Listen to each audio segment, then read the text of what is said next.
You know that moment when your entire family looks at you like you're the problem? When they whisper behind your back and shake their heads like you've committed some unforgivable sin? That was me, sitting in that mahogany-paneled conference room on a Tuesday morning in September, listening to my cousin Derek call me ungrateful for the third time in 10 minutes.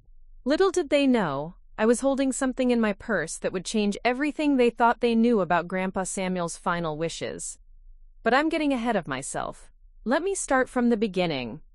Before we jump back in, tell us where you're tuning in from, and if this story touches you, make sure you're subscribed, because tomorrow I've saved something extra special for you.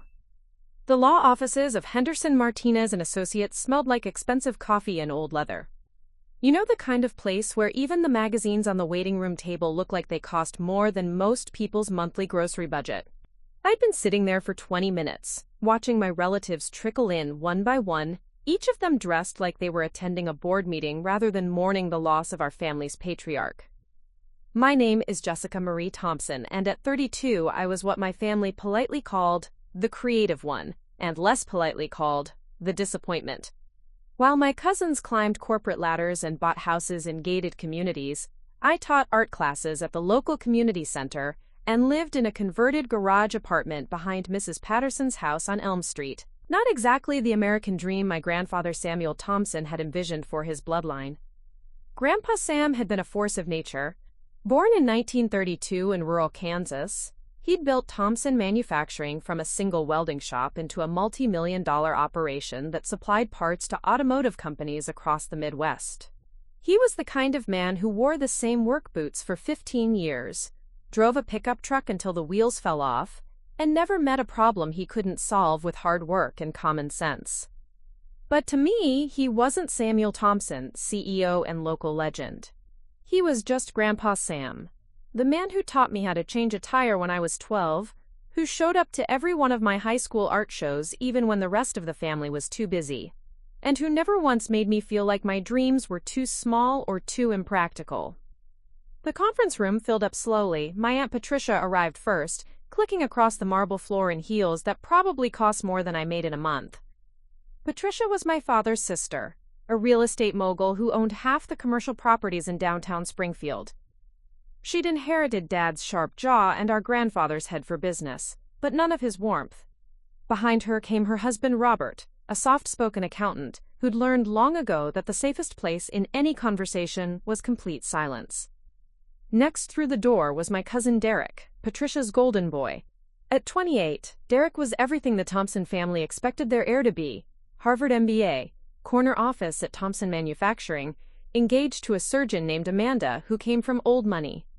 Derek had that particular brand of confidence that comes from never having to wonder if you're good enough. He nodded at me with the kind of polite distance you'd show a friendly acquaintance. "Jessica," he said, settling into the chair across from me, "how are you holding up?" It was a perfectly reasonable question, the kind people ask at funerals and will readings. But there was something in his tone that made it clear he wasn't really asking about my grief. He was asking if I was going to be a problem, if I was going to make things complicated. "I'm fine, Derek. Thanks for asking." My Aunt Patricia looked up from her phone long enough to offer her own version of sympathy. Such a shock, wasn't it? Though at 89, we all knew it was coming. At least he went peacefully.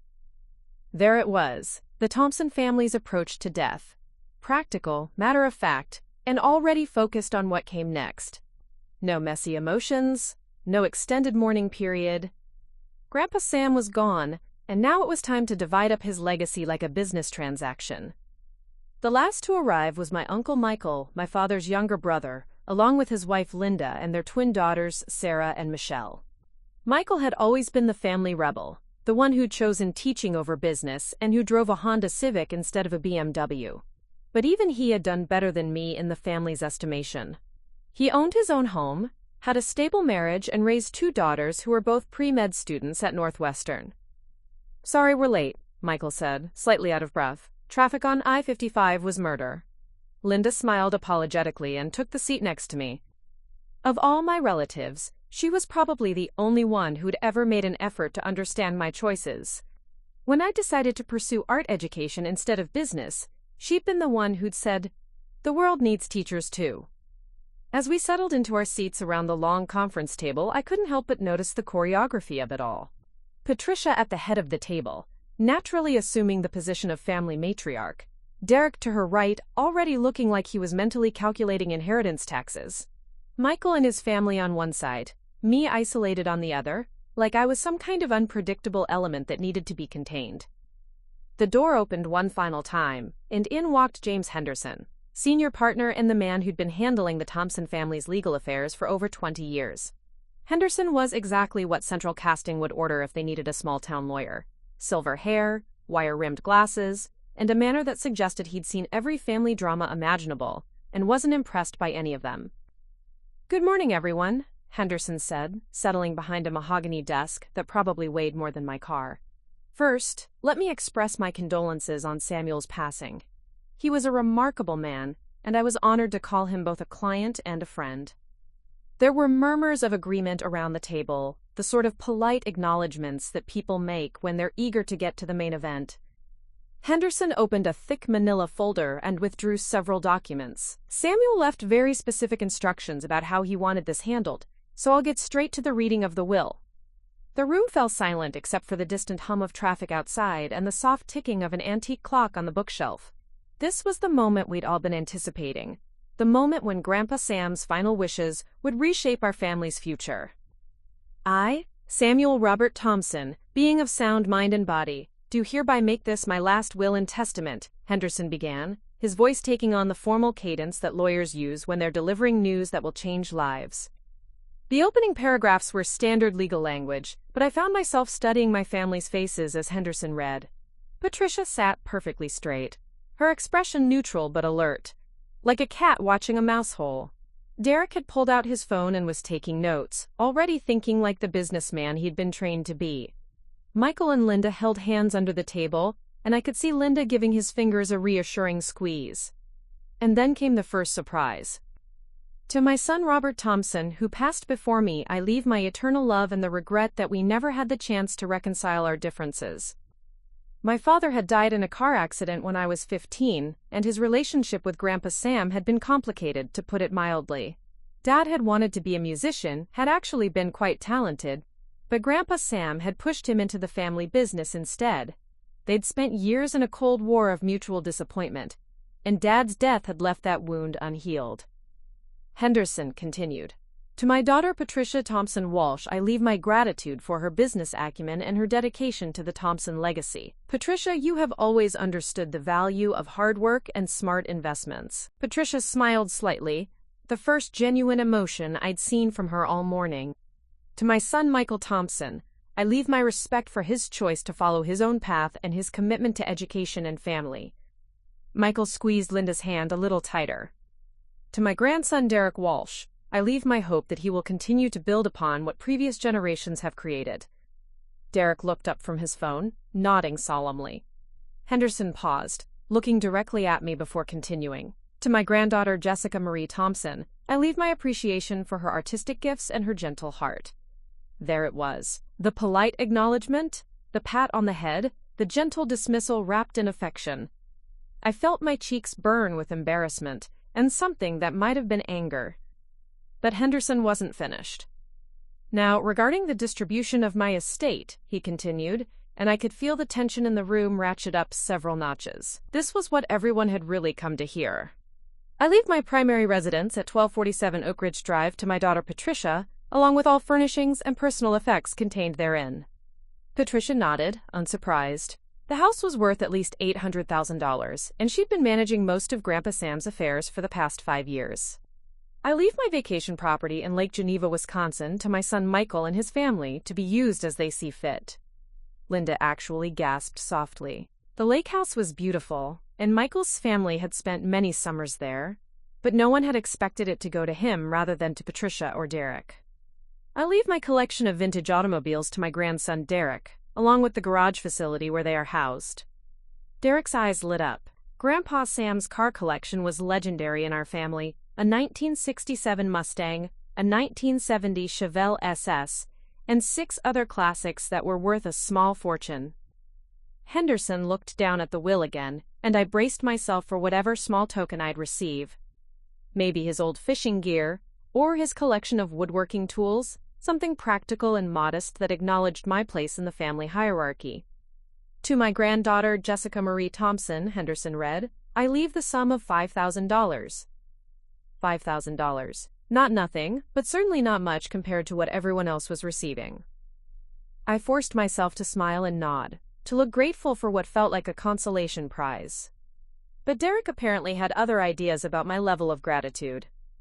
5,000? He said, his voice sharp with disbelief. That's it? Henderson looked at him calmly. That's what the will specifies, Derek. But that's ridiculous, Derek continued, and I could see Patricia shooting him a warning look. I mean, Jessica, you should be grateful Grandpa Sam left you anything at all.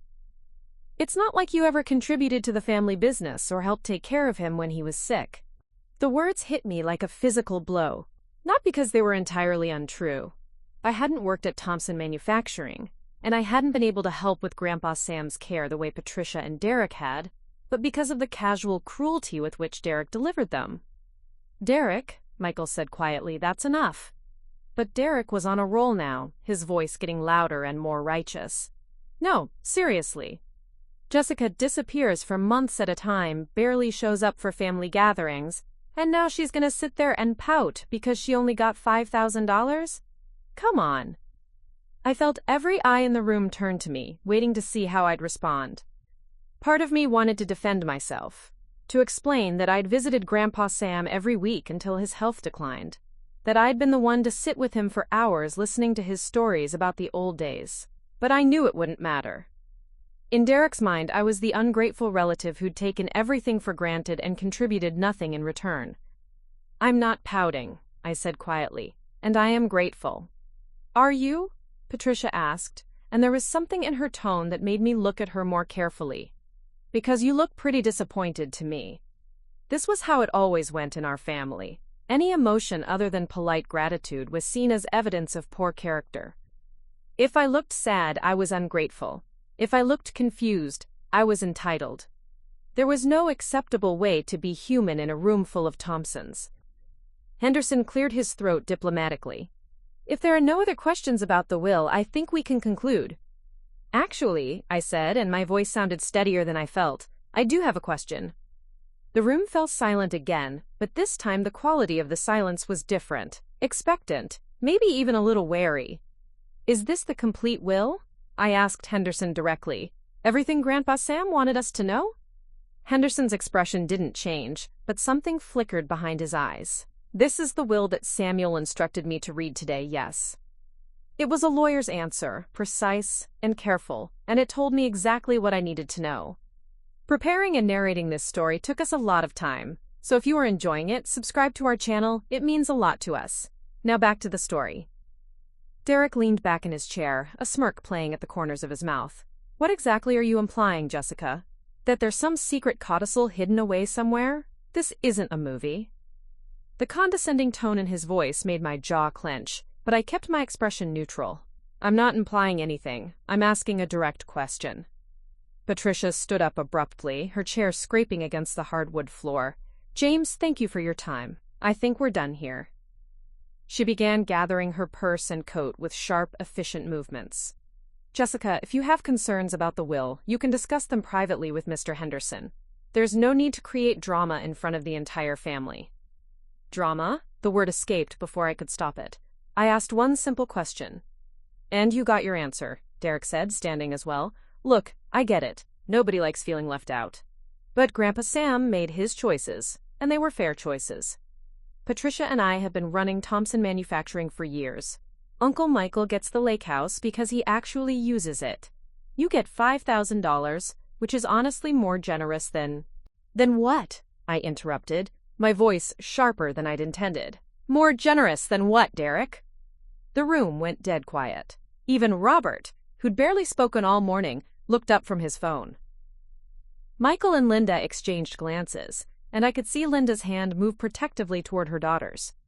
Derek's face flushed red. More generous than you deserved, given your complete lack of involvement in this family for the past decade. That's enough, Michael said, his teacher's voice cutting through the tension. Derek, you're out of line. Am I? Derek turned to face his uncle, his voice rising. When was the last time any of you saw Jessica at a family gathering? Christmas? 2 years ago? Grandpa Sam's 88th birthday party that she missed because she was busy with some art project? Each accusation felt like a slap, partly because they contained just enough truth to sting. I had missed that birthday party.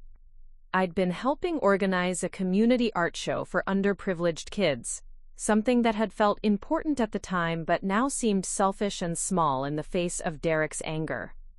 I visited Grandpa Sam every week, I said quietly, every Sunday afternoon for 3 years, until his health got too bad and he moved to the care facility. Patricia paused in her coat buttoning. What are you talking about? Sunday afternoons. I'd bring coffee and those chocolate chip cookies from Miller's Bakery that he loved.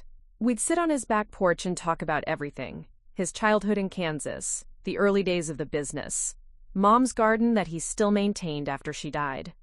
The silence that followed was different from the tense quiet of moments before. This was the silence of people realizing they might have missed something important. Linda was the first to speak. Jessica, we didn't know you were visiting him regularly. Why would you? I asked, not accusingly, just genuinely curious. It wasn't about the rest of you. It was about him. Derek's confidence seemed to waver for the first time all morning, but he never mentioned. Why would he? I repeated. Grandpa Sam wasn't the type to use people's private moments as ammunition against each other. When Patricia came by to handle his finances, did he tell her about the time you called him crying at 2 a.m. because you were scared you weren't good enough to run the company? When Michael brought the girls over for dinner, did he mention that you'd confided in him about your doubts about marrying Amanda? Derek's face went white. How do you? Because he told me things, Derek. The same way he told you things, and Patricia things, and Michael things. He had different relationships with all of us, and he didn't use them as weapons. Henderson had been listening to this exchange with the neutral expression of a man who'd seen every possible family dynamic play out in his office. Now he cleared his throat gently.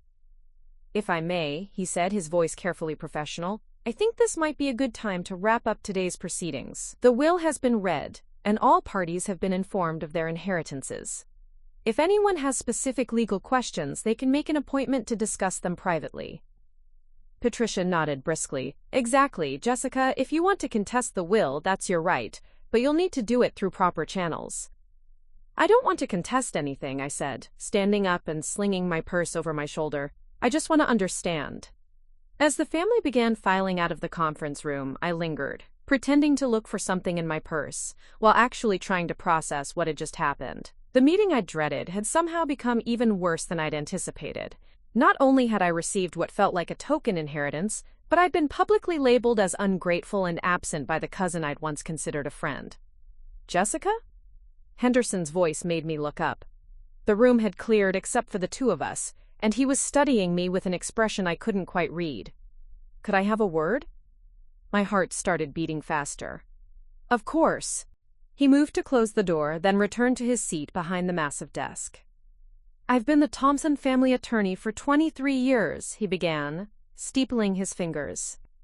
I've handled 3 generations of wills, divorces, business contracts, and family disputes. In all that time, your grandfather was one of the most thoughtful clients I ever worked with. I wasn't sure where this was leading, so I just nodded. Samuel never made impulsive decisions, Henderson continued. Every legal document he signed, every clause he included, every dollar he allocated, it was all considered carefully, sometimes for months or even years. Okay, I said slowly. Henderson leaned forward slightly. What I'm trying to tell you is that your grandfather was very intentional about everything in that will. The amounts, the recipients, even the order in which things were read. Nothing was arbitrary. There was something in his tone that made me pay closer attention. Are you trying to tell me something specific, Mr. Henderson? He was quiet for a long moment, as if weighing his words carefully. I'm telling you that Samuel Thompson was a man who understood the difference between what people expected and what they needed. And he was very, very good at playing the long game. Before I could ask what he meant by that, Henderson stood up and extended his hand. Thank you for coming today, Jessica. I hope you'll stay in touch. The handshake lasted a beat longer than necessary, and when he released my hand, I realized he'd pressed something small and metallic into my palm. I looked down to see a key, old-fashioned brass, the kind that might open a safety deposit box or an antique desk. "What is this?" I asked, but Henderson was already moving toward the door. "Sometimes the most important conversations happen after the official meeting is over," he said without looking back. "Have a good day, Jessica." I left the law office more confused than when I'd arrived, the mysterious key burning a hole in my pocket. Outside, the September air was crisp and clear, with that particular quality of light that meant summer was officially over. The parking lot was nearly empty. My family had apparently been eager to get away from the scene of what Derek would undoubtedly describe as Jessica's little tantrum. My phone buzzed with a text message. It was from Linda. "Call me when you get home. We need to talk." Another buzz, this one from Michael. "Don't let Derek get to you. He's under a lot of pressure at work, and it's making him lash out at everyone." But no messages from Patricia or Derek themselves. Not that I'd expected any. I drove home slowly, taking the long way through downtown Springfield past the buildings that housed my grandfather's legacy.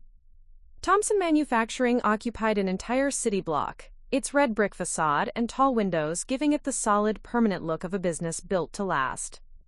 There was a bronze plaque by the main entrance that read, "Founded 1965 by Samuel R. Thompson," and seeing it made my chest tight with an emotion I couldn't quite name. My garage apartment felt smaller than usual when I got home, cramped and temporary in a way that had never bothered me before. I made a cup of tea and sat at my tiny kitchen table, pulling out the mysterious key Henderson had given me. It was definitely old, with intricate engravings along the shaft and a heavy, substantial feel that suggested it opened something important. But what? I thought back to my Sunday afternoons with Grandpa Sam, trying to remember if he'd ever mentioned a safety deposit box or a hidden drawer, or anything that might require an old-fashioned key like this. Most of his important documents were kept in the filing cabinet in his home office, which Patricia had been managing for years. His financial records were all digital, handled by his accountant and the bank. My phone rang, interrupting my speculation. Linda's name appeared on the screen. "Hi, Linda." "Jessica, honey, are you okay? That was pretty intense back there." I could hear the twins chattering in the background, probably discussing the day's events with the casual cruelty that college students brought to family drama. "I'm fine," I said automatically, then reconsidered. "Actually, no, I'm not fine. I'm confused and hurt, and I feel like I'm missing some crucial piece of information." "About the inheritance?" "About everything. Linda, did you know I was visiting Grandpa Sam regularly?" There was a pause. "No, I didn't." "But Jessica, that doesn't surprise me. You were always close to him in a different way than the rest of us. Even when you were little, you were the one who'd sit and listen to his stories for hours." "Then why does everyone act like I abandoned the family? Why does Derek think I don't care?"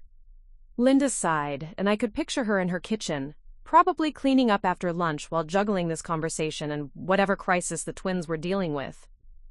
"Honey, I think there are different ways of showing love and involvement. Patricia shows it by handling business and logistics. Derek shows it by working at the company and carrying on the family name. Michael shows it by bringing the girls around and maintaining traditions. And me? You show it by paying attention, by remembering details, by seeing people as individuals instead of just family roles." She paused. "The problem is that your way is quieter, so sometimes people don't notice it." After we hung up, I sat in my kitchen turning the key over and over in my hands. Linda's words had helped, but they hadn't answered the bigger question. What had Henderson meant about Grandpa Sam playing the long game? I thought about the careful way Henderson had phrased things during the will reading, how he'd said, "This is the will that Samuel instructed me to read today," rather than simply, "This is Samuel's will." I thought about his comment that Grandpa Sam was intentional about everything, that nothing in the will was arbitrary, and I thought about the key. On impulse, I grabbed my laptop and opened a search engine. Samuel Thompson, Springfield, Illinois, brought up dozens of results. Obituaries, business articles, charity event photos. I scrolled through them methodically, looking for anything that might give me a clue about what the key could open. Most of the articles were about Thompson Manufacturing's success, or Grandpa Sam's contributions to local charities, or his induction into the Springfield Business Hall of Fame. But buried on the third page of results was a small item from the Springfield Herald, dated about 6 months ago. Local businessman Samuel Thompson has donated his collection of historical documents to the Springfield Public Library's archives. The collection, which includes correspondence and records dating back to the early days of Thompson manufacturing, will be housed in the library's secure research facility and made available to scholars and local historians. Historical documents, secure facility. I looked down at the key in my hand, my heart starting to race. What if this wasn't about safety deposit boxes or hidden drawers at all? What if Grandpa Sam had left something for me in the library archives, something that wouldn't show up in any official will reading? The Springfield Public Library's main branch was only a 15-minute drive from my apartment. Their archives department was located in the basement, accessible only by appointment and with proper identification. But what were the chances that an old brass key would open anything in a modern secure facility? Then again, what were the chances that a careful, methodical man like Samuel Thompson would slip me a random key through his attorney if it didn't open something important? I was still debating whether to drive to the library when my phone rang again. This time it was a number I didn't recognize, with a local area code. Hello? Jessica Thompson? The voice was elderly, female, and unfamiliar. Yes, this is Jessica. My name is Eleanor Hartwell. I was your grandfather's. Well, I suppose you could call me his research assistant. He mentioned you quite often, and I was hoping we might be able to meet. My grip tightened on the phone. Research assistant? I'm sorry, but I don't understand. What kind of research? The kind that your grandfather spent the last 5 years of his life working on, Eleanor said gently. The kind that I think you might find very interesting, given what happened at the will reading today. The key in my other hand suddenly felt warm, as if it were responding to this unexpected phone call. How do you know about the will reading? Eleanor chuckled, a sound that reminded me oddly of Grandpa Sam's laugh. Honey, your grandfather was a lot of things, but subtle wasn't one of them. He's been planning this day for years. Years? I repeated, my voice barely above a whisper. What do you mean he's been planning this for years? Eleanor Hartwell's laugh was warm but knowing.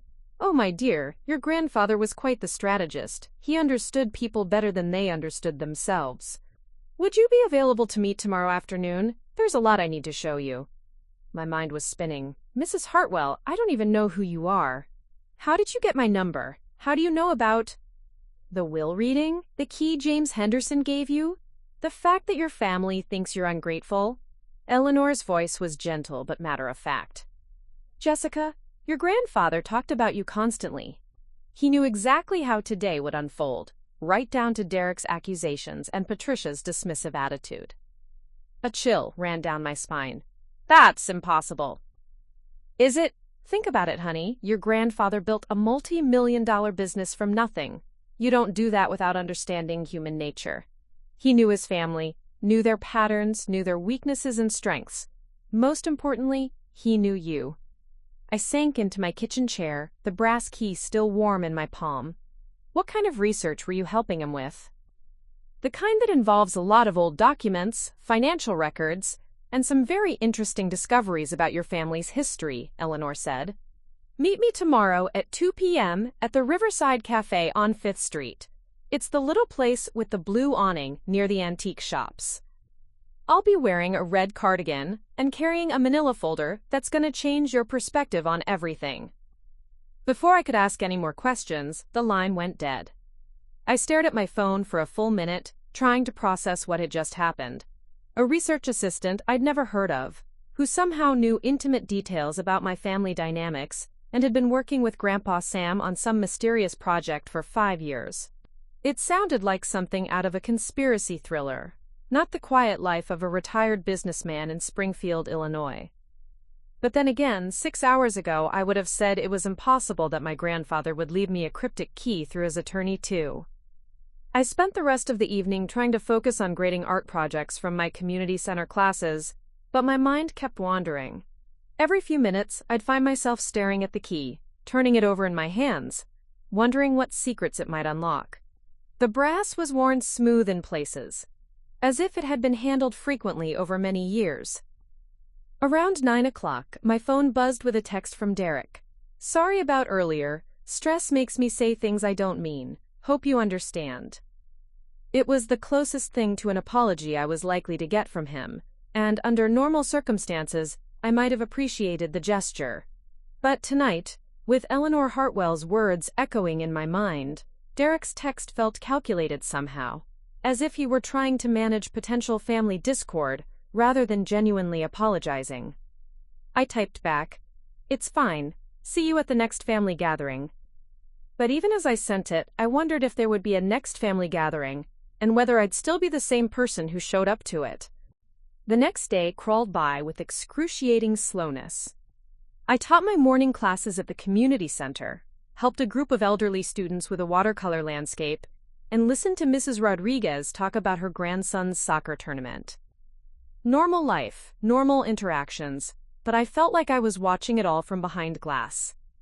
At 1:45 p.m., I found myself standing outside the Riverside Cafe, scanning the outdoor seating area for a woman in a red cardigan.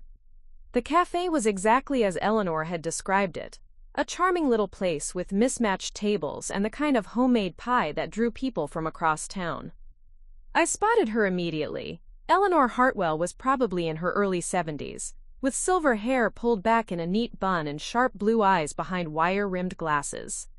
She wore the promised red cardigan over a white blouse, and there was indeed a thick manila folder on the table in front of her, along with a cup of coffee and what looked like a slice of apple pie.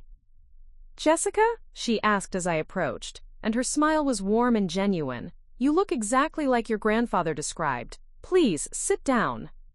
I took the chair across from her, noting that she'd chosen a table in the corner, away from other diners. "Mrs. Hartwell, I have to be honest. I'm completely confused about all of this." "Call me Eleanor, please, and confusion is a perfectly reasonable response." She gestured to the manila folder. "What I'm about to show you is going to seem overwhelming at first. But I need you to trust that your grandfather had very good reasons for keeping this information private until now." She opened the folder and withdrew a photograph, black and white, clearly old, showing a young woman standing in front of what looked like a farmhouse. The woman had my eyes and my stubborn chin, though her hair was styled in the fashion of the 1940s. "Do you recognize her?" Eleanor asked. I studied the photo more carefully. There was something familiar about the woman's posture, the way she held her head slightly tilted to one side. "She looks like she could be related to me, but I don't think I've seen this picture before." "That's because your grandfather never showed it to anyone in your family," Eleanor said gently. "This is Rose McKinnon, your great-grandmother, Samuel's mother." I frowned. "But Grandpa Sam's mother was named Mary Thompson. I've seen her picture in our family albums." Eleanor shook her head.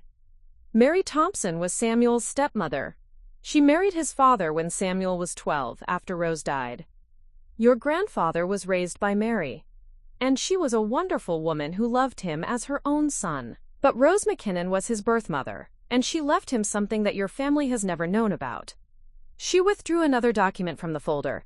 This one looked like a deed or property title, yellowed with age and written in the careful script of a bygone era.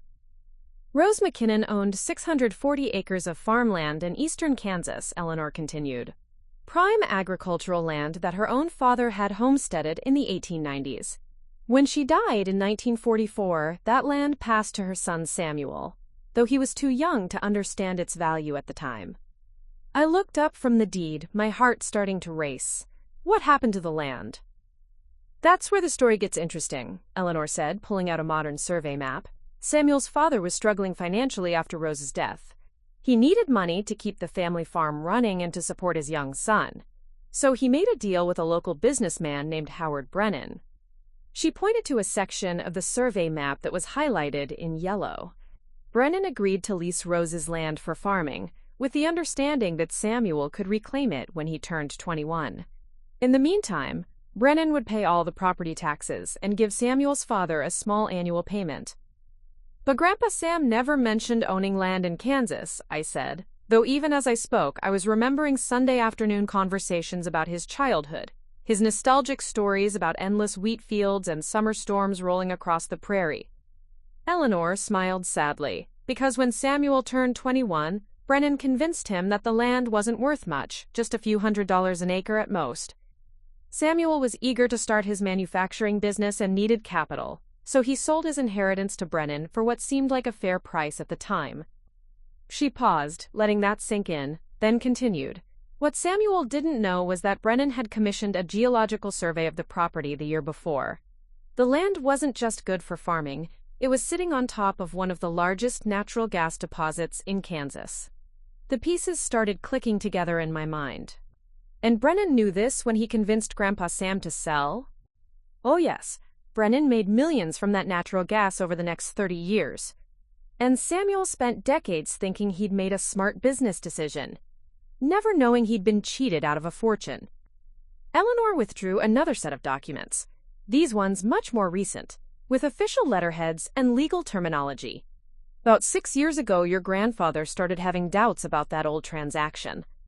He hired a private investigator to look into Howard Brennan's dealings, and what they found was illuminating. She spread the documents across the table. Bank records, geological surveys, correspondence between Brennan and various business partners. The evidence of fraud was clear and extensive. Brennan had been running the same scam for years, Eleanor explained. He'd identify young heirs to valuable property, lease their land while they were minors, then convince them to sell for far below market value once they came of age. He cheated at least a dozen families out of their inheritances. I stared at the papers, trying to process the magnitude of what I was seeing. But why didn't Grandpa Sam do anything about it? Why didn't he sue or go to the police or... Because Howard Brennan died in 1987, Eleanor said quietly. His estate had already been distributed to his heirs. The legal system doesn't have much appetite for pursuing fraud cases that are 40 years old, especially when the primary perpetrator is deceased. She reached across the table and took my hand. But that's not the end of the story, Jessica. Your grandfather was a patient man, and he understood something that most people don't. Sometimes justice takes generations to achieve. Eleanor pulled out one final document from the folder, this one bearing the official seal of the state of Kansas. 3 years ago, the current owners of Rose McKinnon's old farmland, Brennan's descendants, defaulted on their property taxes. The land went up for auction, and guess who placed the winning bid? My eyes widened. Grandpa Sam? Through a shell company, yes. He bought back his mother's land for less than he originally sold it for, because the natural gas deposits had been depleted, and the property value had crashed. Eleanor's smile was triumphant. Your grandfather spent $2 million and 3 years of careful legal maneuvering to reclaim his birthright. I felt dizzy. $2 million? Which brings us to the interesting part, Eleanor said, her eyes twinkling. The land itself isn't worth much anymore. Maybe $100,000 for farming purposes. But Samuel wasn't interested in the current value. He was interested in the mineral rights. She showed me one last document, a mineral rights lease agreement dated just 6 months ago.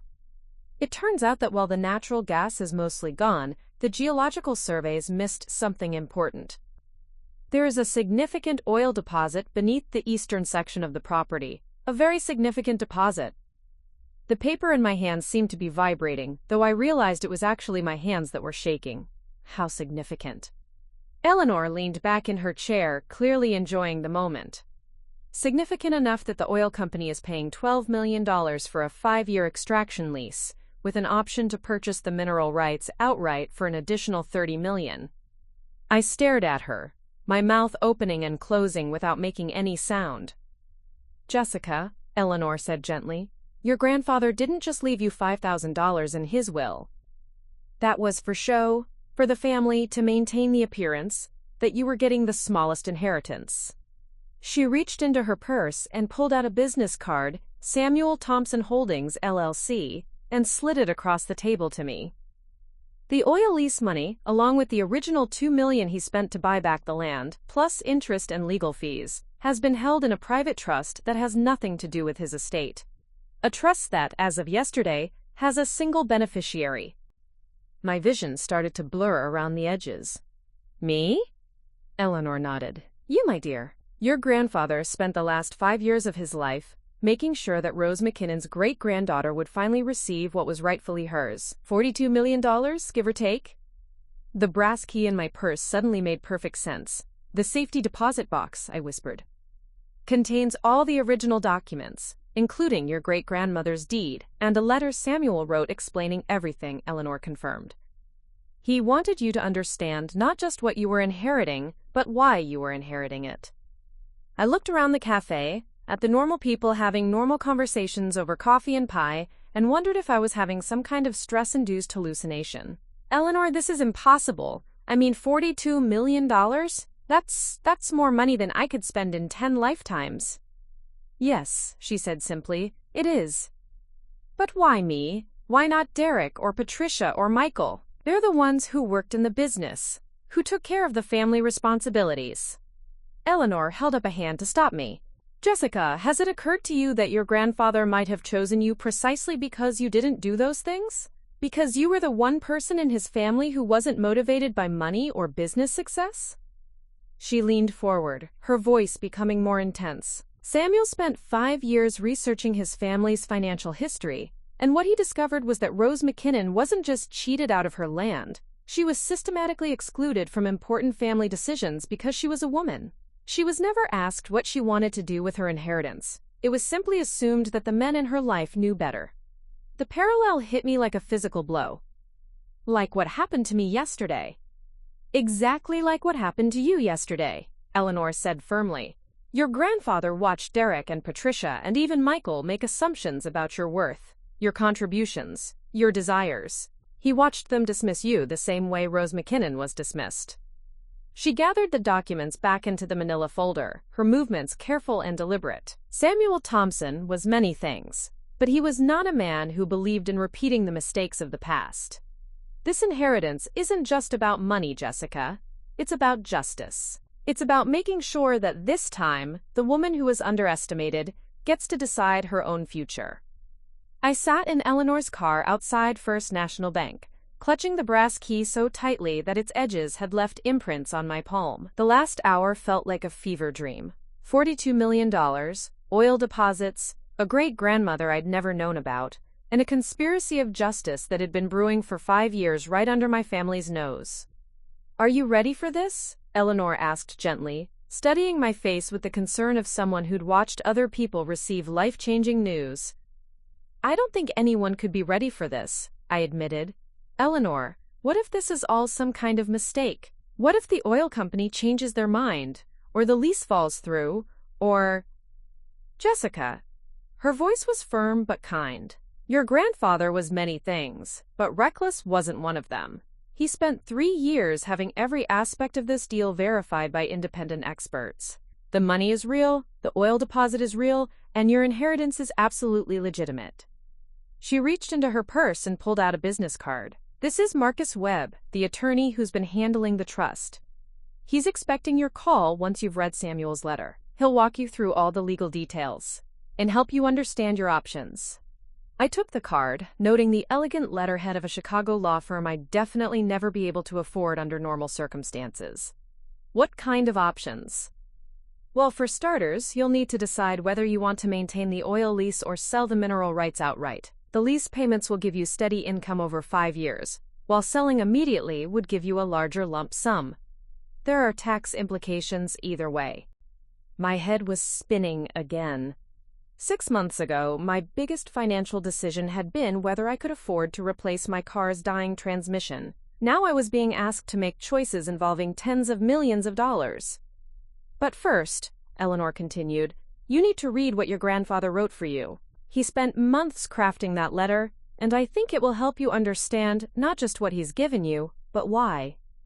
The bank's interior was all marble and brass, with the kind of hushed atmosphere that suggested important financial matters were conducted here. I approached the customer service desk with Eleanor beside me, feeling like an imposter in my community center teaching clothes. I need to access a safety deposit box, I told the young woman behind the counter, producing the brass key along with my driver's license. She examined both items, then consulted her computer screen. Box 247, registered to Samuel Thompson. I see here that you're listed as the authorized accessor. I'll need you to sign the access log.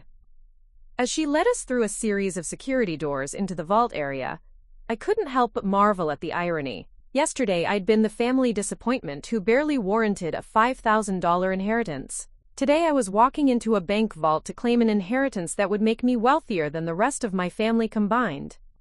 Box 247 was larger than I'd expected, requiring both my key and the bank's master key to open. Inside were several manila envelopes, each labeled in Grandpa Sam's careful handwriting. Original McKinnon deed, Brennan investigation, oil survey reports, and finally, for Jessica, read this first. My hands trembled as I opened the last envelope. Inside was a thick letter written on Samuel Thompson's personal stationery, along with a smaller sealed envelope marked, "If you decide to tell them." I unfolded the letter with shaking hands and began to read. My dearest Jessica, if you're reading this, then James Henderson has given you the key, Eleanor has explained the basic situation, and you're probably feeling overwhelmed. That's perfectly normal. I felt the same way when I first learned the truth about what Howard Brennan did to our family.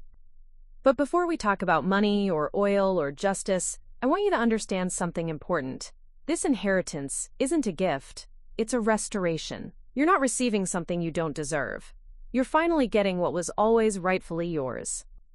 I've spent the last 5 years watching our family treat you like an afterthought, and it's broken my heart every single time. Not because they're cruel people, they're not, but because they've inherited a particular kind of blindness that seems to run in families like ours. They confuse quiet strength with weakness, artistic passion with impracticality, and independence with indifference. Your great-grandmother Rose McKinnon had the same quiet strength you do. She was a teacher, like you, though she taught in a one-room schoolhouse instead of a community center.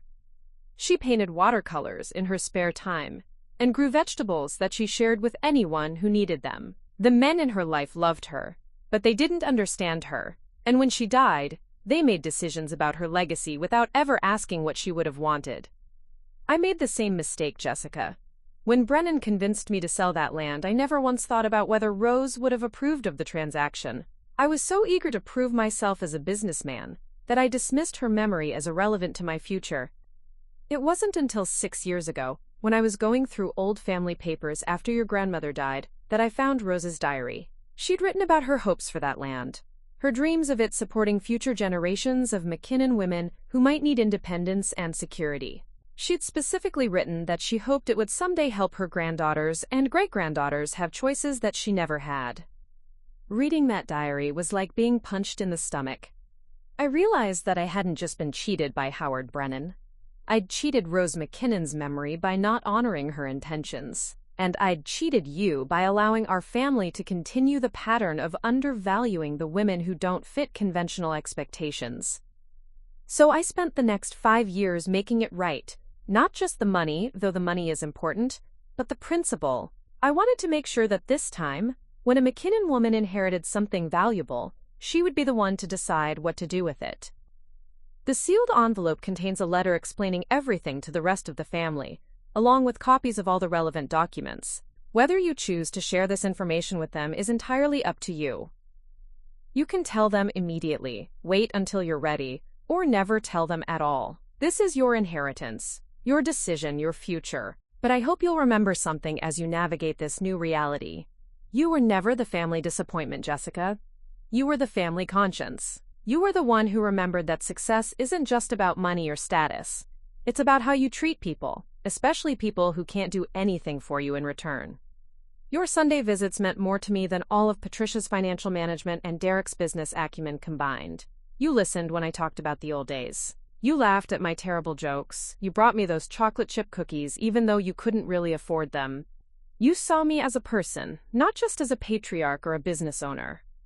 That's why this inheritance is yours, and why I know you'll use it wisely, not because you're perfect, but because you understand that wealth is a responsibility, not just a privilege. Use this money to build the life you want, Jessica. Travel if you want to travel. Create art if you want to create art. Start a foundation if you want to help others. Buy a house or don't buy a house. Get married or stay single. Have children or don't have children. The choice is yours, and for the first time in your life, you'll have the resources to make those choices freely.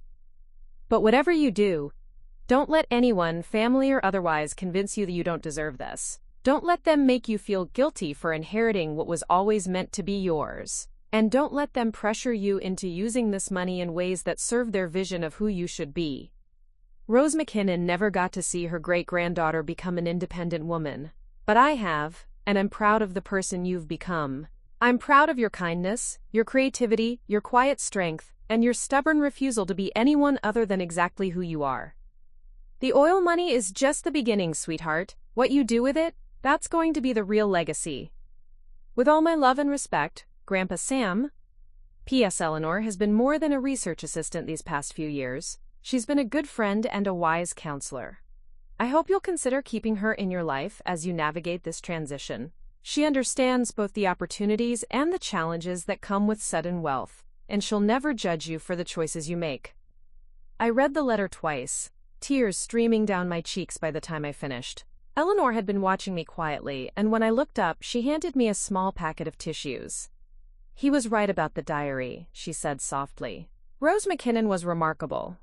The passages he found about wanting to support future generations of women, they're beautiful. She was ahead of her time in understanding how important financial independence could be for women. I wiped my eyes and looked at the second envelope, the one marked, "If you decide to tell them." Part of me was curious about what Grandpa Sam had written to explain this situation to the rest of the family, but I wasn't ready to think about that conversation yet. "Eleanor," I said, my voice still shaky, "what am I supposed to do with $42 million? I don't know how to be rich. I don't know how to manage that kind of money or make those kinds of decisions." She smiled, the same warm expression I'd seen when we first met at the cafe. "Honey, do you know how to be kind?" Yes?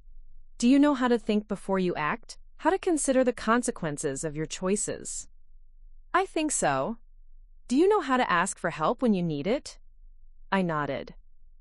"Then you know everything you need to know to handle this inheritance responsibly," Eleanor said firmly. "The rest is just details. Tax planning, investment strategies, legal structures.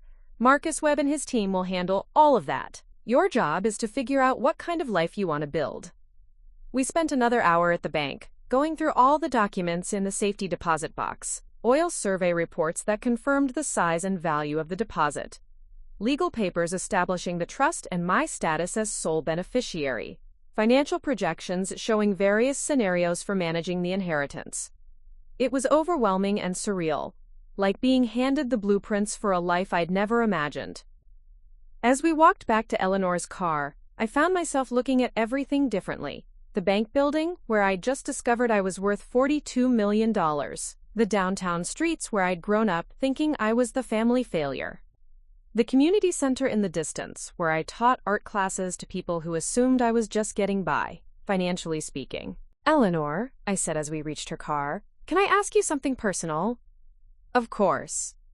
"Why did you help him? This whole project, all this research and planning, it must have taken hundreds of hours of your time over 5 years. What was in it for you?" Eleanor was quiet for a moment, looking out at the autumn afternoon with a thoughtful expression. "I was married for 43 years to a man who loved me deeply but never quite understood that I had dreams beyond being his wife. When he died, I inherited enough money to be comfortable, but I also inherited a lot of regret about opportunities I'd never pursued." She turned to look at me directly. "Your grandfather gave me the chance to be part of something important, something that would help another woman avoid those same regrets. Working with him on this project, it was the most meaningful thing I'd done in years." As she drove me back to my apartment, I stared out the window at my neighborhood with new eyes. My little garage apartment, my second-hand car, my carefully budgeted grocery trips, all of it was about to become a choice rather than a necessity. But more than that, I was beginning to understand what Grandpa Sam had really given me. It wasn't just money, it was freedom. The freedom to live life on my own terms, to make choices based on what I wanted rather than what I could afford, to help others without worrying about my own security. It was the kind of freedom that Rose McKinnon had dreamed about for her great-granddaughter, and that Grandpa Sam had spent 5 years making possible. Now I just had to figure out what to do with it. I spent that night staring at the ceiling of my garage apartment, listening to the familiar sounds of Mrs. Patterson's house settling around me. The radiator in the main house made its usual clicking noises, and I could hear the faint murmur of her late-night television programs through the thin walls. Everything was exactly the same as it had been 24 hours ago, except that I was now worth more money than most people see in several lifetimes. The surreal nature of it kept hitting me in waves. I'd get up to make tea and suddenly remember, I could buy a house. I'd look at my small closet and realize I could afford an entirely new wardrobe.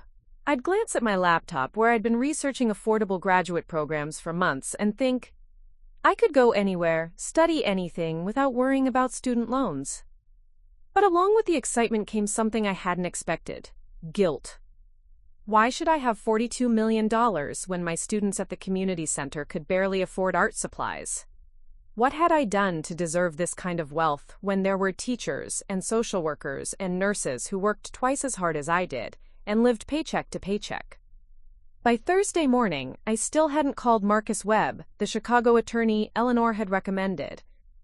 Instead, I found myself driving to the community center earlier than usual, needing the normalcy of my regular routine. The center was quiet at 7 a.m., just the way I liked it. I unlocked the art room and began setting up for my 9 o'clock senior citizens class, arranging easels and checking paint supplies with the same methodical care I'd used for the past 3 years. But my hands were shaking slightly as I squeezed acrylic paints onto paper plates, and I kept losing track of what I was doing. "You're here early," a voice said from the doorway. I turned to see Maria Santos, the center's director, holding 2 cups of coffee. Maria was one of those people who seemed to have been born understanding how to help others. She'd started working at community centers straight out of college and had never looked back, despite offers from better-paying organizations. Couldn't sleep, I admitted, accepting one of the coffee cups gratefully. Maria studied my face with the perceptive eyes of someone who'd spent 20 years working with people in crisis. "Everything okay? You look like someone who's had some big news."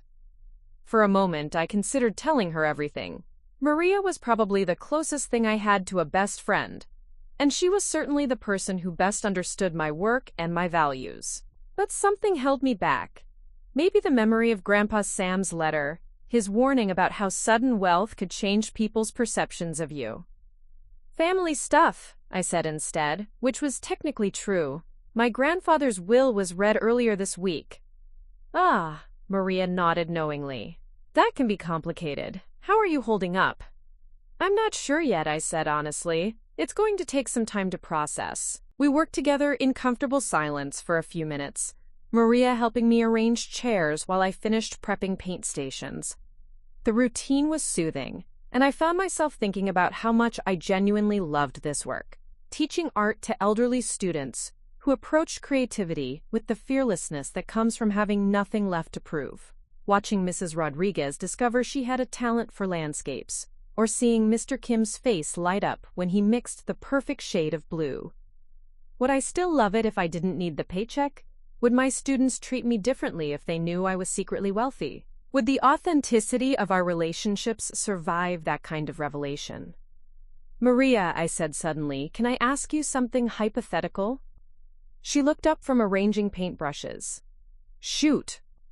"If you suddenly came into a lot of money, like enough money that you never had to work again, what would you do?"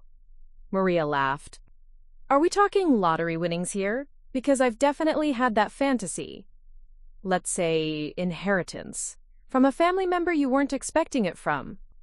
She considered this seriously, leaning against one of the tables. "Honestly, I think I'd probably keep working here, at least for a while. Not because I'd need to, but because this work matters to me. Though I'd probably try to expand our programs, maybe get better supplies, hire more teachers. You wouldn't feel guilty about having money while other people struggle?" "Jessica, where is this coming from?" Maria's tone had shifted to gentle concern. "Are you dealing with some kind of windfall?" Before I could answer, Mrs. Rodriguez and 2 other students arrived for the early session, effectively ending our conversation. But Maria's words stayed with me throughout the morning. Maybe the question wasn't whether I deserved the inheritance, but what I could do with it that would honor both Rose McKinnon's dreams and my own values.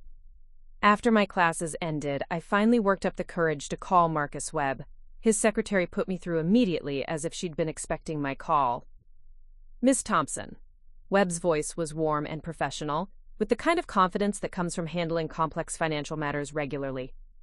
"Eleanor Hartwell told me to expect your call. I imagine you have quite a few questions."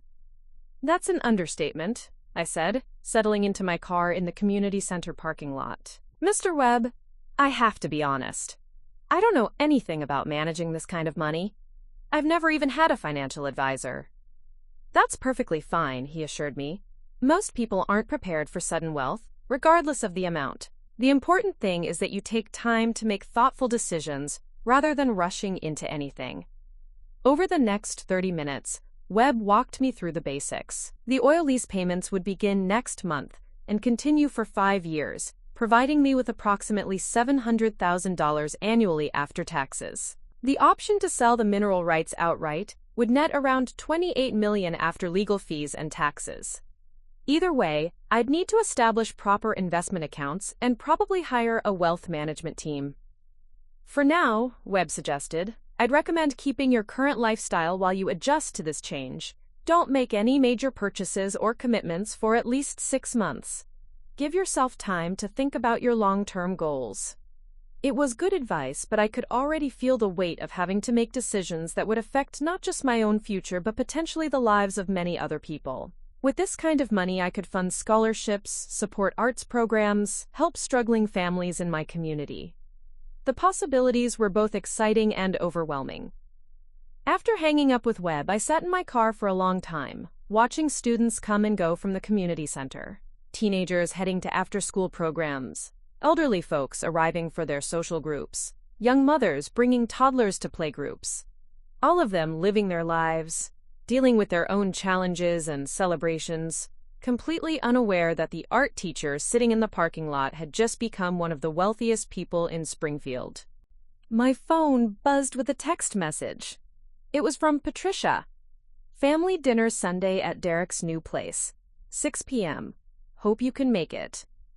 I stared at the message for a full minute. Derek's new place, which was really Grandpa Sam's old place, the house where I'd spent countless Sunday afternoons listening to stories about Kansas wheat fields and the early days of Thompson Manufacturing. The house that now belonged to my cousin, along with most of the rest of my grandfather's visible estate. How was I supposed to sit at that dinner table, making small talk about work and weather, while keeping the secret of my inheritance? How was I supposed to watch Derek play host in Grandpa Sam's dining room, knowing that I could buy and sell everything he'd inherited without touching my principal? But more than that, how was I supposed to navigate family relationships that had always been complicated, now that I had information that could fundamentally change our power dynamics? I typed back, "I'll be there."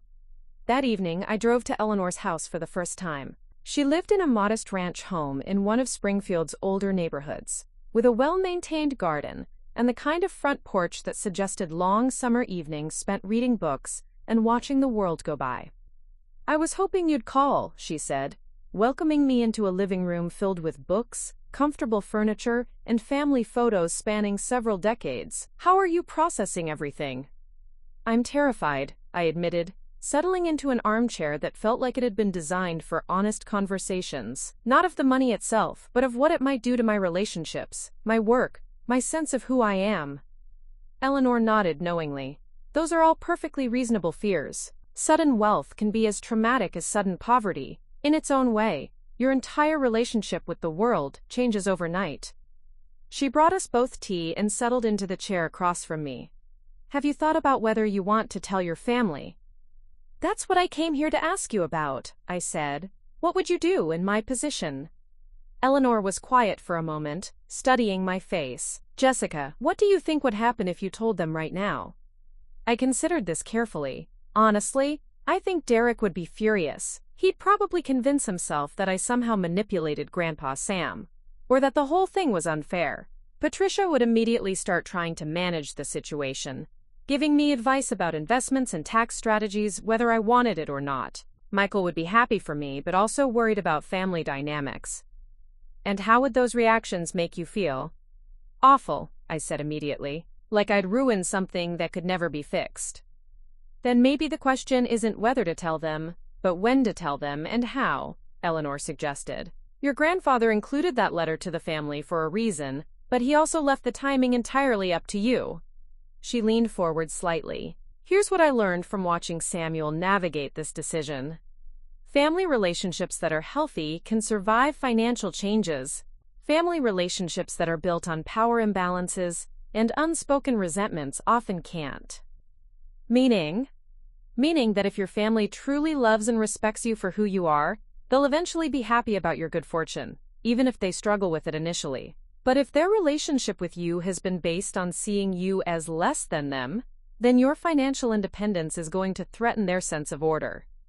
I sipped my tea, thinking about Derek's accusations at the will reading, Patricia's dismissive comments about my independence, the way even Michael sometimes spoke to me like I was the family member who needed protection rather than respect. Eleanor, can I ask you something else? About the money itself? Of course. Do you think Grandpa Sam was right to give it all to me? I mean, Derek has been working at Thompson Manufacturing for years. Patricia has been managing Grandpa Sam's affairs. They've both made sacrifices for the family business that I never made.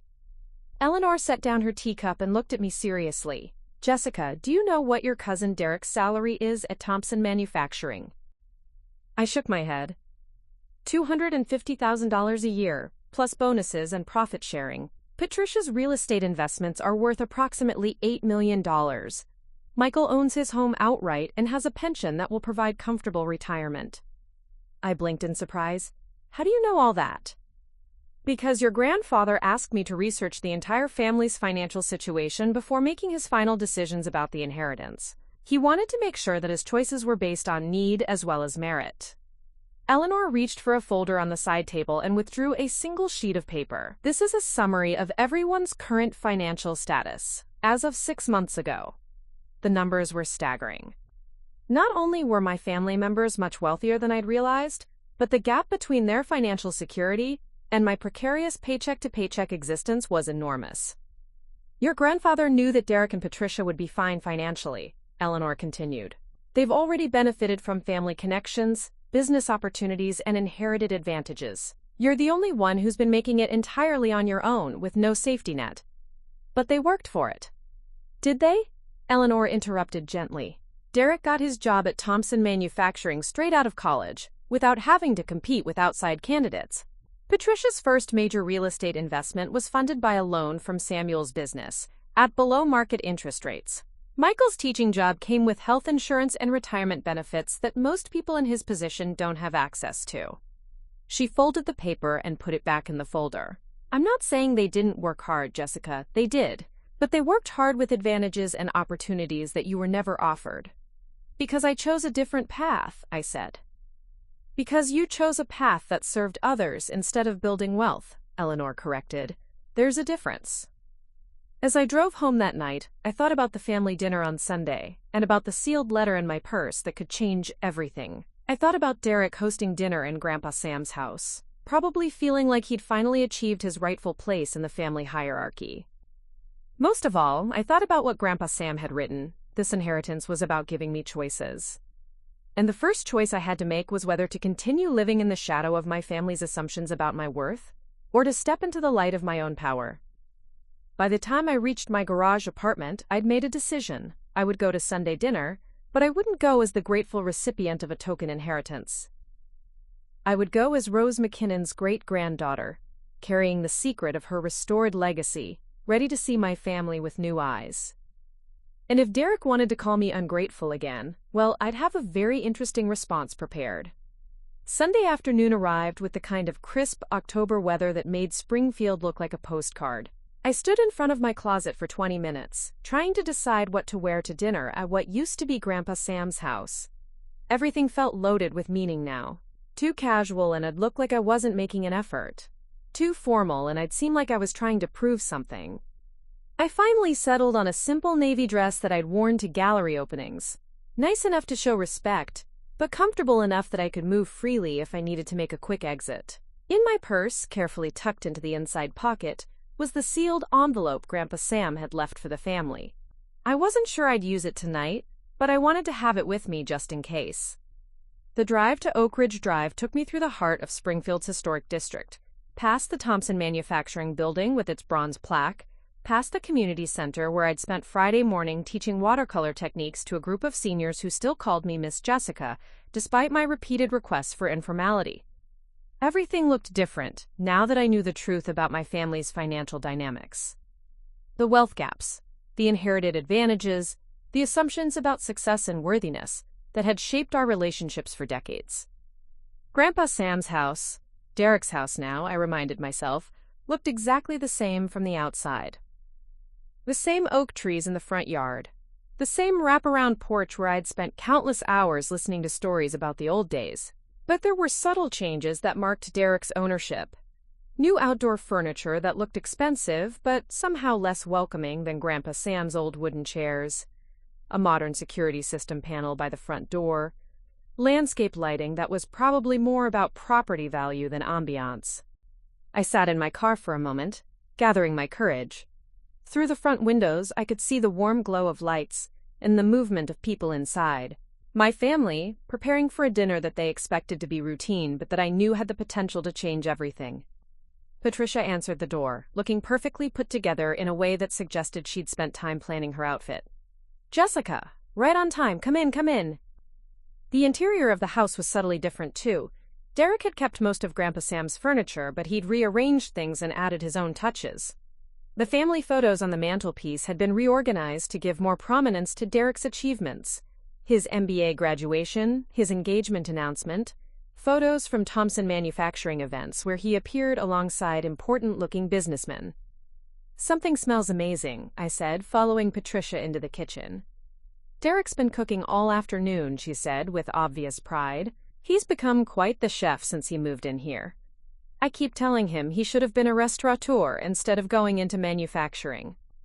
Derek looked up from the stove, where he was stirring something that did indeed smell wonderful. He'd changed since Tuesday.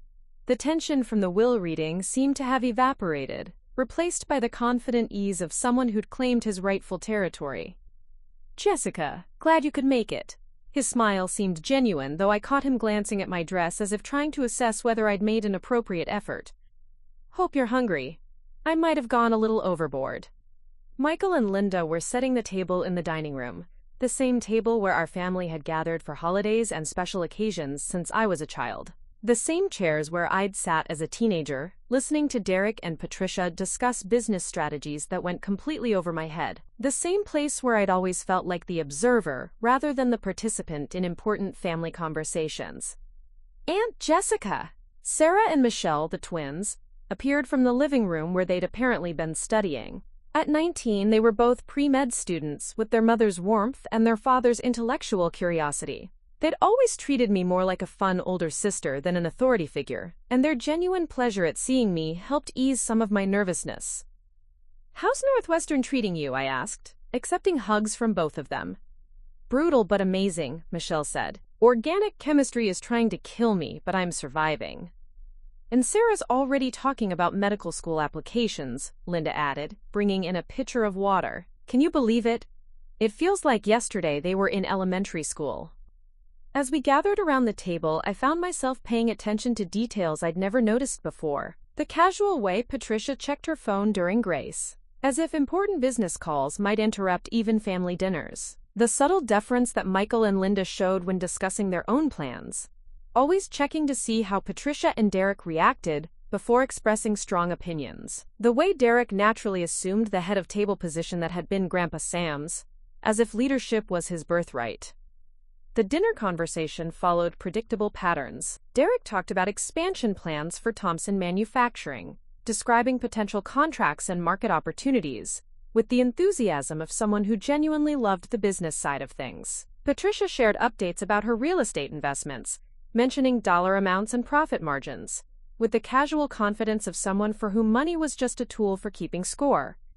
Michael and Linda talked about the twins' academic achievements and their own plans for a European vacation next summer, something they could apparently afford, thanks to Michael's teacher's pension and Linda's part-time work as a substitute teacher. And I mostly listened, contributing the occasional comment about my community center classes or local art events, occupying my familiar role as the family member whose life was pleasant but not particularly significant. How are you settling into the new place? I asked Derek during a lull in conversation. It's been an adjustment, he admitted. The house is bigger than what Amanda and I were planning for our first home, but we figure we'll grow into it. And there's something special about carrying on Grandpa Sam's legacy here. Legacy, I repeated, tasting the word. You know what I mean, Derek said, gesturing around the dining room. This house, the business, the family traditions, it's important to maintain continuity. Speaking of which, Patricia interjected, Derek and I have been talking about establishing a more formal family foundation. Nothing huge, but something that would honor Grandpa Sam's memory while supporting local causes he cared about. That sounds wonderful, Linda said. What kinds of causes were you thinking about? Business education, probably. Maybe some scholarships for kids who want to study entrepreneurship or manufacturing. Things that align with the Thompson legacy. I set down my fork carefully. What about arts education? Patricia looked surprised. Arts education? Grandpa Sam used to love talking about the watercolors that Rose McKinnon painted. He always said that creativity was just as important as business sense for solving problems. Derek frowned slightly. Who's Rose McKinnon? The question hung in the air for a moment. I realized that in all our family conversations over the years, Grandpa Sam's birth mother had been erased from the narrative. His stepmother Mary had been the only grandmother figure any of us had known about. She was Grandpa Sam's biological mother, I said carefully. She died when he was young, but she was an important part of his early life. I've never heard him mention her, Patricia said, and there was something defensive in her tone, as if I were suggesting she'd missed something important about her own father. He didn't talk about her much, I said, which was true, though not for the reasons Patricia probably assumed, but she influenced him more than people realized. The conversation moved on to other topics, but I could feel Patricia watching me with increased attention, as if she were trying to figure out where this new information had come from and what it might mean. After dinner, as we moved to the living room for coffee and dessert, Derek pulled me aside. Jessica, can I ask you something? Of course. Are you doing okay? Financially, I mean? His concern seemed genuine, though there was also something patronizing about the way he asked. I know the $5,000 from Grandpa Sam probably doesn't go very far, and if you need help with anything... It was a kind offer, delivered with the casual generosity of someone who assumed he had more resources than I did. 3 days ago, I would have been touched by his concern, and maybe even grateful for the offer. Now, knowing what I knew about our relative financial situations, it felt condescending. I'm fine, Derek, but thank you for asking.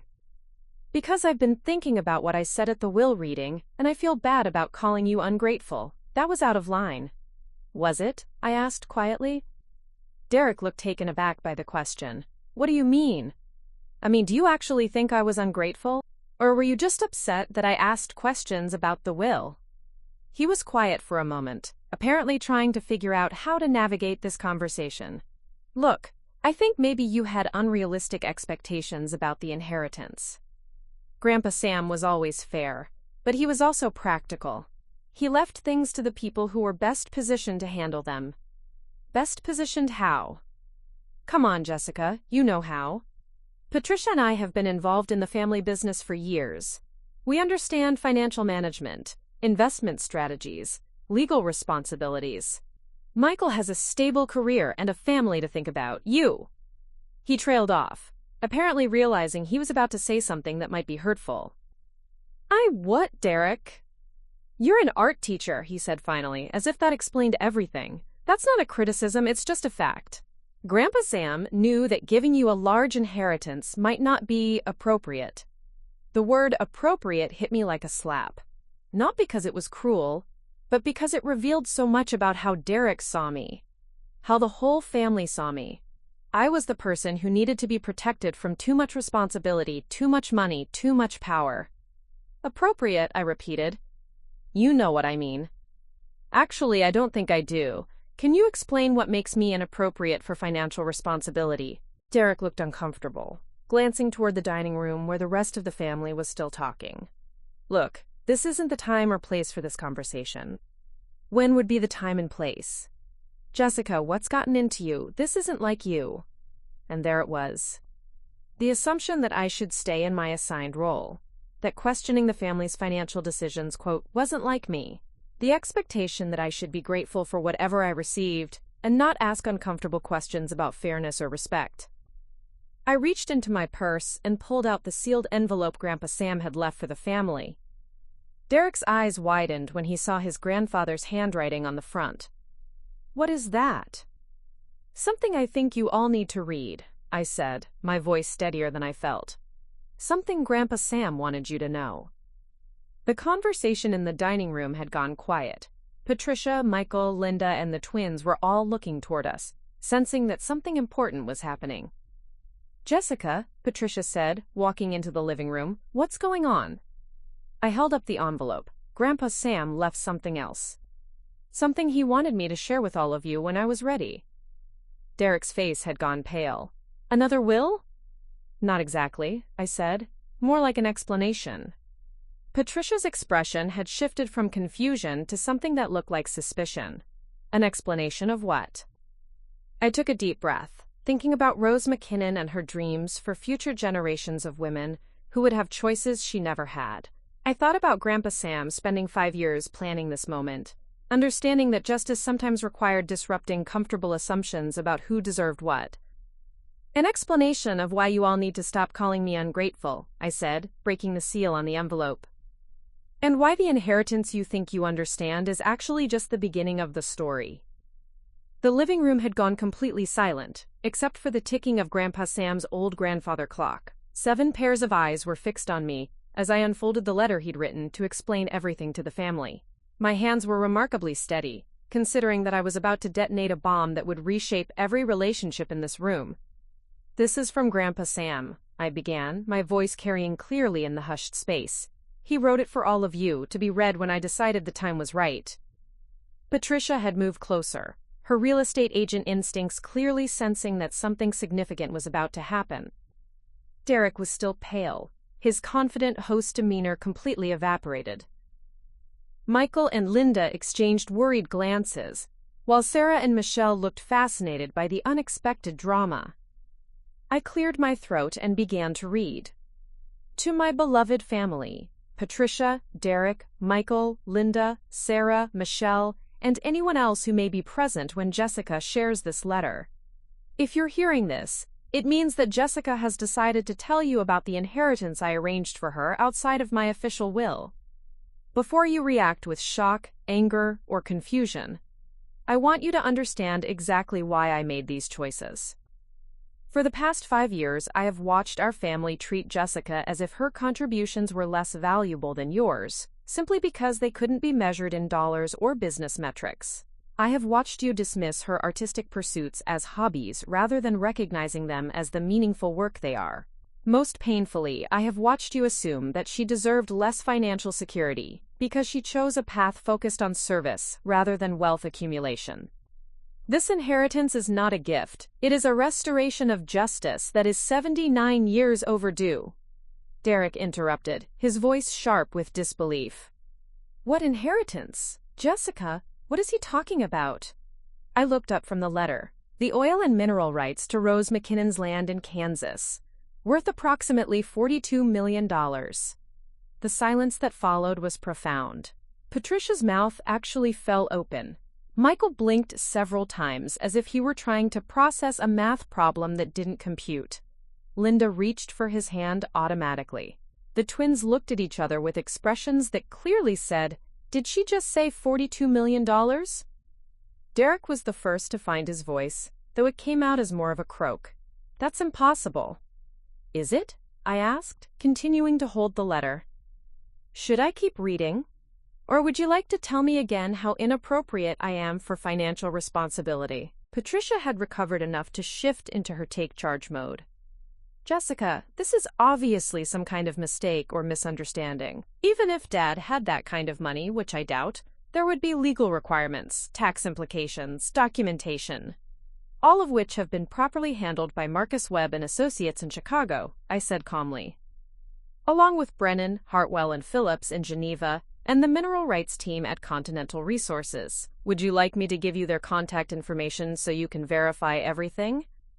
The casual way I dropped the names of law firms and energy companies seemed to have as much impact as the dollar amount itself. These weren't the kind of resources that someone making community center wages would typically have access to. Michael found his voice next. Jessica, honey, are you saying that Dad secretly left you $42 million? I'm saying that Grandpa Sam spent 5 years righting a wrong that was done to our family in 1965, and that he chose to give me the restored inheritance because he believed I would use it responsibly. I held up the letter again. Should I continue reading his explanation? Derek stood up abruptly, running his hands through his hair. This is insane. This is absolutely insane. Jessica, even if this is true, and I'm not saying it is, but even if it's true, you can't just sit there acting like it's normal. $42 million. You're right, I said, setting the letter down on the coffee table. It's not normal. It's extraordinary. It's life-changing. It's the kind of inheritance that reshapes everything you thought you knew about your future. I stood up as well, facing my cousin directly. Kind of like how you're inheriting this house, the car collection, and your position at Thompson Manufacturing reshaped your future. Except that your inheritance was visible, expected, and celebrated by the family. Mine was secret, unexpected, and apparently shocking. Patricia was studying me with the sharp attention she usually reserved for complex real estate negotiations. How long have you known about this? Since Thursday afternoon. And you didn't think to mention it before now? I picked up Grandpa Sam's letter and continued reading. Patricia, I can hear your indignation from beyond the grave. You're probably wondering why I didn't discuss this with you, why I didn't seek your advice about financial management, why I made such an important decision without consulting the family members you consider most qualified. The answer is simple, because this decision was never about what the family thought was best. It was about what Rose McKinnon would have wanted for her great-granddaughter, and what Jessica deserved after years of being undervalued and overlooked. Derek, you're probably calculating tax implications and wondering about the fairness of giving such a large inheritance to someone who, quote, only teaches art classes. Let me save you some time. Jessica's work has more positive impact on our community than anything Thompson Manufacturing has ever produced. She teaches creativity, builds confidence, and provides hope to people who have been written off by society. That's not worth less than manufacturing auto parts. It's worth more. Michael, you're probably worried about family harmony and wondering how this will affect our relationships going forward. I hope it will improve them. I hope it will force everyone to recognize that Jessica's quieter contributions have always been valuable, and that financial independence might allow her to speak up more often instead of staying diplomatically silent. This is unbelievable, Derek said, but his tone had shifted from shock to something that sounded almost like betrayal. Grandpa Sam planned all of this? He spent years setting up some kind of elaborate scheme to make us look like idiots? He spent years trying to teach you to see Jessica clearly, Linda said quietly. It was the first time she'd spoken since I'd started reading, and everyone turned to look at her. Think about it, Derek. How many times over the years have you made assumptions about Jessica's financial situation, her career choices, her priorities? How many times have you offered her advice she didn't ask for or help she didn't need?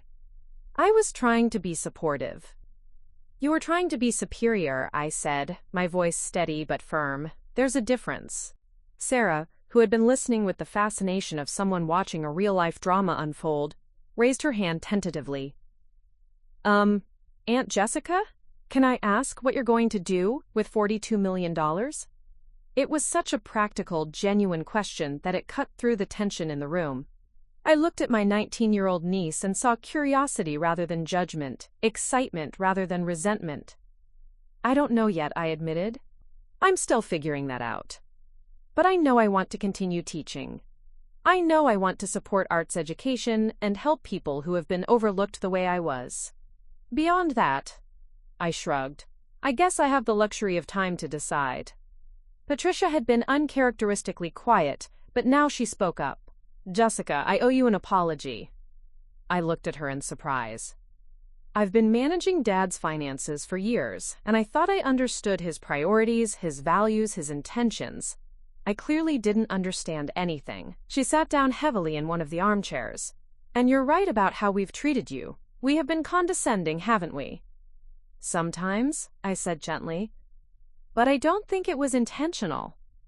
Intent doesn't matter if the impact was hurtful, Patricia said, and I could see her processing this revelation through the lens of someone who'd spent decades thinking she was the family's financial expert. How did he even know about the oil deposits? How did he find out about this Rose McKinnon situation? I spent the next 20 minutes explaining what Eleanor had told me about the investigation, the geological surveys, the systematic fraud that Howard Brennan had perpetrated against multiple families. I told them about Rose McKinnon's diary, her dreams for future generations of women, her hope that her land would someday provide independence and choices for her descendants. By the time I finished, the atmosphere in the room had completely transformed. Derek was sitting on the couch with his head in his hands, not from anger, but from what looked like overwhelming realization. Michael and Linda were holding hands and looking at me with expressions of amazement and pride.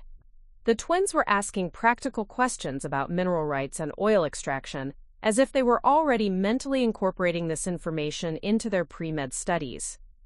"So what happens now?" Derek asked finally, looking up at me. "I mean, with the family, with the business, with everything?" "Nothing has to change," I said. "You still have your house, your job, your inheritance. Patricia still has her investments and her real estate empire.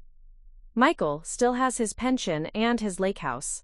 I just also have something now." $42 million isn't something, Derek said, but he was almost smiling as he said it. "Jessica, you're officially the wealthiest person in this family, by a lot." "I know, it's weird." Patricia laughed, the first genuine laugh I'd heard from her all evening. Weird is one word for it. "Jessica, you realize you could buy Thompson Manufacturing outright if you wanted to?" "Why would I want to do that?" "You wouldn't," she said, still smiling. "That's exactly why Dad chose you." As the evening wound down, something fundamental had shifted in our family dynamics. Not everything was perfect. There would be adjustments, conversations, probably some ongoing weirdness as everyone figured out how to relate to me as a wealthy person rather than the struggling artist they'd always seen. But the basic love and respect that had always existed underneath the surface assumptions seemed stronger now, more honest.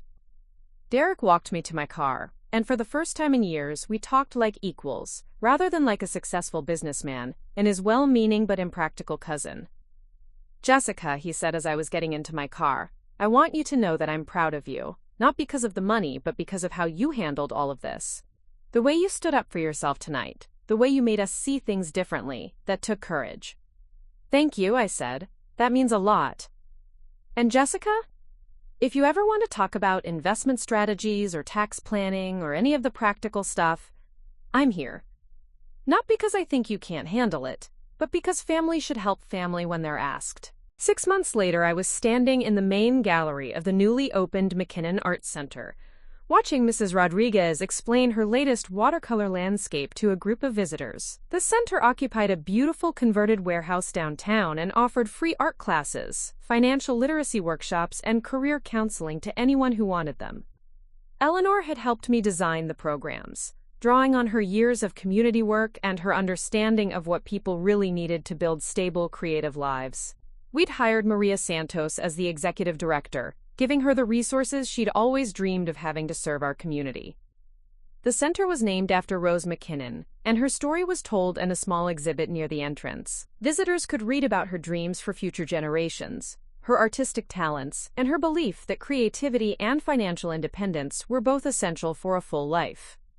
I still taught art classes, both at the center and occasionally at the community center where I'd started. I still lived in my garage apartment, though I'd bought the main house when Mrs. Patterson decided to move closer to her daughter. I drove a newer car and could afford better art supplies, but my daily life wasn't dramatically different from what it had been before. What had changed was my sense of possibility. I was funding scholarships for women over 40 who wanted to return to school. I was supporting microloans for small business owners who'd been turned down by traditional banks. I was quietly paying off medical debts and student loans for people who would never know where the help came from. It felt exactly like what Rose McKinnon would have wanted. It felt like justice. Derek stopped by the center occasionally, sometimes bringing Amanda to see the programs we offered. Patricia had started volunteering with our financial literacy workshops, sharing her business expertise with women who were starting their own companies. Michael and Linda brought the twins when they were home from college, and Sarah had declared that she wanted to minor in arts administration, along with her pre-med studies. My family still didn't entirely understand my choices, but they respected them now. And that, more than any amount of money, felt like the real inheritance Grandpa Sam had given me. The freedom to be exactly who I was, with the resources to help others do the same. The oil lease payments continued to arrive every month, more money than I could reasonably spend on myself. But I was learning that wealth, when used thoughtfully, wasn't about what you could buy. It was about what you could make possible for others. Standing in the gallery that night, surrounded by the art and dreams and possibilities that had grown from an injustice committed 79 years ago, I understood something that my family was still learning. Sometimes the most ungrateful thing you can do is accept a world that tells you to be satisfied with less than you deserve. Sometimes justice requires disrupting everyone's comfortable assumptions about who gets what and why. And sometimes, if you're very lucky, you get the chance to honor both your ancestors' dreams and your own vision of what the world could become. Rose McKinnon's great-granddaughter had finally come into her inheritance, and she was just getting started. Up next, you've got 2 more standout stories right on your screen. If this one hits the mark, you won't want to pass these up. Just click and check them out. And don't forget to like, subscribe, and turn on the notification bell so you don't miss any upload from us.